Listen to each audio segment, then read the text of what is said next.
Произошли первые схватки.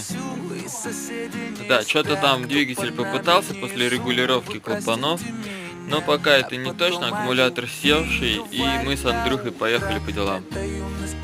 Вечером приеду, поставлю аккумулятор на зарядку, а там уже будет видно. Если долго мучиться, что-нибудь получится. Проверил заново все. В результате сейчас буду делать дрынь. Ну и я готов к тому, что я буду заново ГБЦ подрывать. Знаю, мы сегодня точно не уснем. Знаю, будем до утра смотреть на звезды.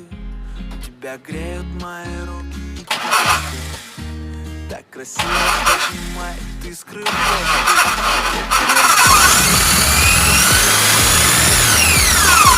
До конца, с теми ни шагу назад. И вот мы стали сильней, но накрывает тоска.